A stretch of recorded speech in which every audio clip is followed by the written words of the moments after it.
मैं ऐसी बात है कोई मूर्खी कर सकता है, इसलिए मैं कर रहा हूं। बड़े खुशी की बात है कि आज हमारे देश का स्वाधीनता दिवस भी है। हमें बहुत खुशी के साथ घर घर में दीपक जलाने चाहिए, क्योंकि आज ही के दिन महात्मा गांधी जी ने अमेरिका में जाकर रावण को मारा था। जो भूतपूर्व प्रेमी है वो खूबसूरती के एक्सटेंशन पर चल रही प्रेमिकाओं को राखी बांधकर आज के त्योहार को पवित्र करें। मैं कुछ ज्यादा सही बोल रहा हूं तो इसमें मेरा कोई दोष नहीं है। मैं इस वक्त विजय भवानी के असर में हूं। और मित्रों, होली की आपको तमाम सारी हर्बल शुभकामनाएं। बात गधे से शुरू हुई थी, तो फसल कामयाबी की वो चरते रहेंगे, आरती गधे की जो करते रहेंगे।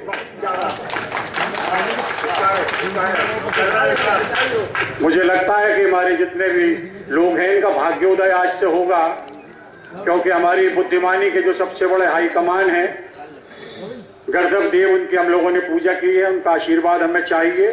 गधे के बिना तो मोक्ष नहीं है। अगर आप कहें कि स्वर्ग धाम, तो स्वर्ग धाम में भी देखिए गधा बीच में आता है। स्वर्ग इधर है, धाम इधर है, बीच में गधा है। तो स्वर्ग धाम के बीच में भी गधा फंसा है। जो गधे के साथ है वो स्वर्ग धाम जाता है, उसका मोक्ष तो हो ही जाता है।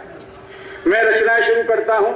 कल से इत्तेफाक से ऐसा है कि चाहे वो P7 हो या दूरदर्शन हो, मेरे कार्यक्रम आधे आधे घंटे के कविता के आ रहे हैं। आज भी 11 बजे दूरदर्शन पर था और P7 पर था। कुछ लोगों ने अगर सुनी भी हो तो मैं चाहूंगा कि उन रचनाओं को दोबारा सुन ले। वैसे आपके बीच में मैं पहली बार पढ़ रहा हूं। बात यहां से शुरू करता हूं कि हमारी संवेदनाएं कितनी कंप्यूटराइज्ड हो रही हैं। एक बहू है, एक सास है, और ये समझिए कि एकता कपूर का सीरियल मेरी कविता में शुरू होता है। बात यूं है कि एक बहू और एक सास और उनके पुत्र श्री प्रकाश।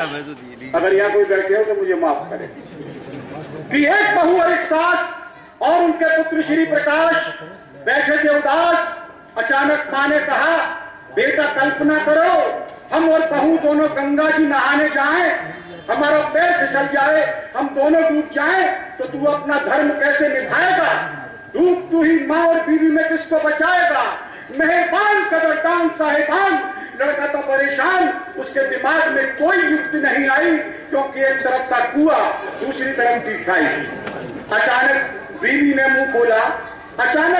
मुंह खोला और यूं बोला कि हे पतिदेव, आप अपना धर्म श्रवण कुमार की तरह निभाना। डूब तू ही माँ और बीवी में अपनी माँ को बचाना। माँ की ममता की लाश को बिल्कुल मत बचाना। व्यंग देखिए, अरे हमारा क्या है, हम तो नौजवान हैं, मौत से भी जूझ जाएंगे, और हमें बचाने जिन्हें तैरना नहीं आता वे भी कूद जाएंगे, जिन्हें तैरना नहीं आता वे भी कूद जाएंगे। भाई ताली जरा बजाओ तो ऐसा लगे कि वास्तव में ताली तो हमारी तंदुरुस्ती पर बड़ा आयुर्वेदिक प्रभाव डालती है। इस चांदनी चौक में तो बहुत सारी ताकतों के कैप्सूल मिलते हैं, मेरे लिए केवल ये ताली ही काफी जो निःशुल्क मुझे मिलेंगी। एक बार फिर जोरदार ताली बजाइए। जो मेरे मित्र खड़े हैं उनको मैं बहुत बड़ा जाबाज मानता हूँ, राष्ट्रभक्त मानता हूँ, क्योंकि मेरा मानना है कि 1-1.5 घंटे तक खड़े रहने पर पैर भारी होने का भी खतरा रहता है। उसके बाद भी जो खड़े हुए हैं, मैं आपकी श्रद्धा को प्रणाम करता हूँ। रचना देखिएगा, एक दूसरी रचना दे रहा हूं। आज जिस प्रकार के दौर से हम गुजर रहे हैं मित्रों, नई पीढ़ी का इसमें एक दर्द है कि अब हमारे देश में कोई चंद्रशेखर आजाद, कोई भगत सिंह, कोई महात्मा गांधी नहीं है।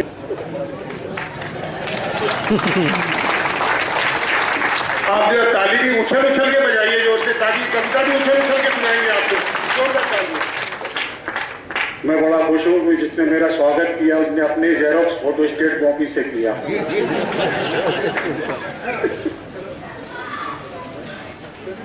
मित्रों, मेरे पास कोई वाद्य यंत्र नहीं है कि मैं राग आलापूं, कविता ही है मेरे पास।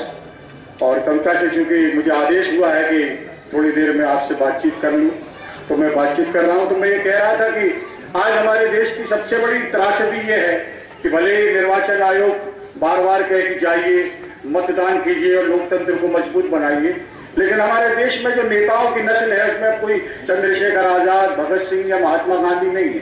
हमें उन्हीं लोगों से काम चलाना, एक पार्टी से जिसे धक्का मिलता है दूसरा उसे कैच कर लेता है। चेहरे केवल वही हैं, केवल पाले बदलते हैं। वो एक पार्टी में होता है तो वो खराब है, दूसरी पार्टी में जाते ही वो अच्छा हो जाता है, दूसरी पार्टी में जो खराब है इधर आते अच्छा हो जाता है। तो राजनीति के इस व्याकरण पे उन नेताओं के लिए मैं एक व्यंग दे रहा हूँ। मुझे मालूम है आप इतने ईमानदार और धार्मिक लोग हैं कि मेरी रचना आपको अच्छी लगेगी, रचना पढ़ता हूँ, देखिएगा। हाँ सर, आप बैठ।